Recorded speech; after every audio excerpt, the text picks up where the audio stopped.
বন্ধুরা, তো ফেসবুকে একটা নতুন আপডেট এসেছে। তো আপডেটটা হলো যে কপিরাইট ভিডিওগুলোতে আমাদের মিউট হয়ে যায়, সেটাকে আমরা সম্পূর্ণ আগে ডিলিট করতাম। তো এখন সেগুলোকে আর ডিলিট করতে হবে না, ওখানে একটা নতুন অপশন দিয়েছে ফেসবুক। তো ওখান থেকে গেলে পরে নতুন মিউজিক লাগিয়ে ওই ভিডিওটাকে আবার অন করে দিতে পারবে। তো চলো স্ক্রিন রেকর্ডিং এর মাধ্যমে আমি তোমাদেরকে দেখিয়ে দিই। ফেসবুকে চলে গেলাম, ফেসবুক থেকে আমার লোগোতে গেলাম, লোগো থেকে আবার টাইপ করলাম, দিয়ে আমার মেন ফন্ডে এলাম। তো সেখানে দেখো মোর নামে অপশান আছে, তো ওখানে ক্লিক করলাম। ওখান থেকে রিলসে গেলাম, রিলসে যাওয়ার পর এই যে নিড রিভিউ বলে অপশানটা আছে, এখানে গেলাম। এখানে যাওয়ার পর একটু টাইম লাগবে এটা খুলতে। তারপরে দেখো এই দুটো ভিডিওতে আমার কপিরাইট এসেছে, তো এই দুটো ভিডিওর মধ্যে একটাতে আমি ক্লিক করলাম। তো ক্লিক করার পর এই যে রিফ্লেক্স অডিওতে গেলাম, তারপরে আমি কন্টিনিউ করে নিলাম। কন্টিনিউ করার পর এখানে আমার কতগুলো গান এলো, তো গানের মধ্যে আমি যে কোনো একটা সাজেস্ট করলাম।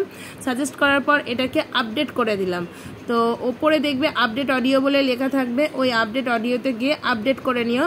দেখবে এইখান থেকে আস্তে আস্তে পরে ব্যাকে গিয়ে আবার সেই পেজে এসো, এলে দেখবে তুমি তোমার ওই একটা ভিডিও দেখতে পাচ্ছ না, দেখতে পেয়েছো যে একটা কম হয়ে গেছে।